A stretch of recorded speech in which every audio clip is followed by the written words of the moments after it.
Hey guys, I know I need to like move my desk because the ball is too close to the wall, so in case I'm making that sound.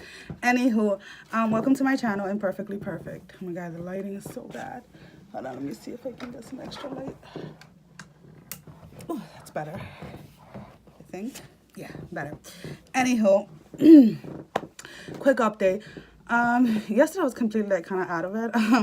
I kept on sketching and drawing, which is like not for me. I can't draw. I don't have like a drawing bone in me, but whatever. But the night before, so Saturday night, my sleep paralysis was on fleek. It was just like constant. Like every time I would wake up, I was waking up to sleep paralysis. And every time I was trying to fall back to sleep, the same thing was happening. Now, I know that not everybody experiences sleep paralysis, both when falling and waking up. I do, unfortunately. So when it does start to happen, it tends to happen continuously for a few hours, maybe sometimes it can last a day. I think the worst was once it lasted like about a week, and I I was terrified of like falling asleep, and because again I get them both ways. And then that for some reason it also intensifies my hallucinations as well. So throughout the years, I mean, when I first started, like I've said before in the past, I was about 4.5 years old, and it was terrifying. I remember, I think I slept with my parents, like in between my parents, until I was like 16 or 17. I mean, I had my own room, but I would go and I had my own room, my old room when I was older, because when I was younger, I used to share rooms. But even when I was 16 and 17, I would as soon as I was able to move, I would run and like jet to their room and like lay down in between their like between my mom and my dad. And I know that like a lot of people criticize them and stuff because of it, especially like as I got older. They didn't know exactly what was going on. They just knew that I was having nightmares and I was scared. But we never really got to the bottom of it. And for so long, like, you know, my mom would always have me pray and stuff and try to see if that helped. I've tried so many different things throughout the years. And then when I was finally diagnosed, it's still scary as hell. Like, I'm not even gonna lie. Especially like initially when it first starts. And then I just kind of like just obviously lay there because I can't move. But I start to just process it while I'm just laying there. And I mean, it can last as little as like, you know, a minute to two to, you know, 15, 20 minutes. And it usually gets worse with my feelings. So when my emotions are all over the place, or when I'm trying to suppress something, or I'm trying to, so for whatever the reason, narcolepsy and emotions go hand in hand, and they're constantly intertwined. So I have noticed in the past, and looking through my notes and looking through my journals and everything, that whenever I have a very emotional week, or a very kind of like feeling out of balance type of thing, my symptoms tend to exacerbate. And it doesn't have to be like an emotional week like in a bad sense. It can be an emotional week like in a good sense. So it really doesn't matter whether the emotion is positive or negative. But when there's a huge abundance of it, it tends to just, you know, take over something with my narcolepsy. And, you know, I'm just kind of trying to take it one day at a time and just kind of like, you know, keep pushing through, because there's really not much that I can do. I have tried different meditations and different techniques. You know, astral projection was something that I was trying to get into, but it's something that I know, and everybody has their opinion on it. I am not very successful at it when I intend to do it. Unfortunately, it does happen to me a lot involuntarily.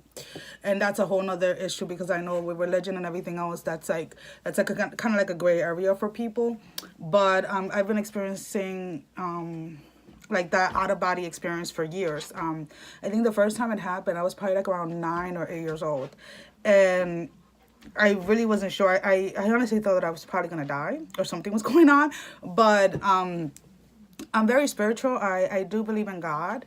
I was raised Catholic. And there's just a lot of things that have happened to me, in that sense of like the spiritual sense, that kind of doesn't have me doubting God, but just kind of has me doubting things that were said to me, as far as like certain things, about like my past, my ancestries and stuff like that, that instead of making me, that just kind of made me feel like I was a bad person, basically. So anyways, but in all other sense, I have tried different techniques. I have worked with a sleep specialist, psychologist. I can't remember what that title is. I always forget. And we have tried different things to try and either limit the amount of times that it happens, or try to allow it to go or pass faster. And I'm sorry, that's my dog. He wants to go play. We were at the dog park, but it started pouring, and I'm like, dude, no. So now he's taking the ball and he's throwing it at me so I can go outside. And I'm like, you're not doing to stop raining. Anywho, so yeah, sleep paralysis was completely off the charts Saturday night. But for not for once, but I've gotten to the point that even though it continues to happen, I no longer turn on the lights how I used to. I mean, I remember having sleep paralysis, and as soon as I was able to get out of bed, I would jump and turn on the lights, especially if I was by myself. And now I just kind of like, okay. And when, because it's more of like, it's not, I don't think it's so much the terrifying, yeah, it is terrifying to have not being able to move your body and stuff like that, and feeling like you're screaming and you can't get anything out. But I feel like the worst part of it is like feeling that kind of like presence. You're like knocking everything down, dude. That presence like hovering over you. And, that is like probably the hardest part of it. And just kind of like realizing that, you are awake, but you're still asleep, basically. So, like I've said before in the past, I just live in between those two stages of being awake and being asleep. And I don't go through the normal stages, so I'm going from being awake into REM, and from REM to being awake. So, of course, things like these, things like this are going to happen, and I just kind of have to, like, take it one day at a time and just keep moving forward, because there's really, at the moment, not anything that I have found that has actually worked for long term, I should say.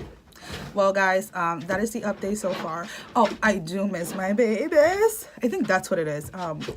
I'm trying to be okay with them being gone for a week with my sister and her fiance, their uncle. But I think emotionally is really hitting me today because it's Monday. I mean, weekends, they're usually with their dad, so it's different. So, it's Monday, they're not here, and yes, they've been gone before, like, to my parents, like, for a week or so, but it's different because it's like a 4-hour drive. They're in Florida, and it's kind of like, I want my babies, help! So I really, and that puts an amount of stress on me, knowing that they're not with me physically, and that if something were to happen, it's going to take me a while to get to them. And, it's just trying to deal with it. I'm talking to them and, FaceTiming and stuff like that. But it's just kind of hard, to have them so far from me. Well, guys, thank you for watching. And I hope that everybody has a wonderful Monday and week. My speech is going again. And that's about it. Thank you.